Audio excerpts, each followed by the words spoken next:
Welcome to పూరా local news. Manakonda నియోజకవర్గంలోని ఇలంతకుంట మండలం రామోజీపేట గ్రామంలో గల శ్రీ సీతారాముల కళ్యాణ మహోత్సవంలో మానకొండూరు మాజీ ఎమ్మెల్యే రస్మై బాలకిషన్ హాజరయ్యారు. ఆలయ అర్చకులు అతనికి ఘన స్వాగతం పలికారు. అనంతరం రస్మై మాట్లాడారు. సీతారామ కళ్యాణం అంటే శ్రీరాముడు సీతాదేవుల వివాహమని హిందూ మతంలో చాలా పవిత్రమైన ముఖ్యమైన వేడుక అని అన్నారు. ప్రతి సంవత్సరం చైత్ర శుక్ల నవమి నాడు అంటే శ్రీరామ నవమి రోజున కళ్యాణం జరుపుకుంటారని తెలిపారు.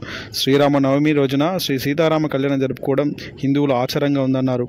భగవంతుని పట్ల అవిచ్ఛిన్నమైన ప్రేమ ద్వారా ఆత్మతో ఐక్యం కాగలరని ఇది ఈ కళ్యాణం ద్వారా తెలియజేయబడుతుందన్నారు.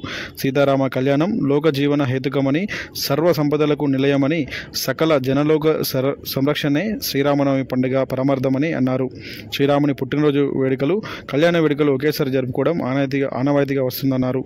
రామభక్తులందరూ రాముడిని స్మరించుకుంటూ సుఖ సంతోషంతో ఉండాలని భగవంతుని కోరుకున్నట్లు తెలిపారు. మానకొండ నియోజకవర్గ ప్రజలు సుఖశాంతులతో ఉండాలని కోరుకున్నట్టు తెలిపారు.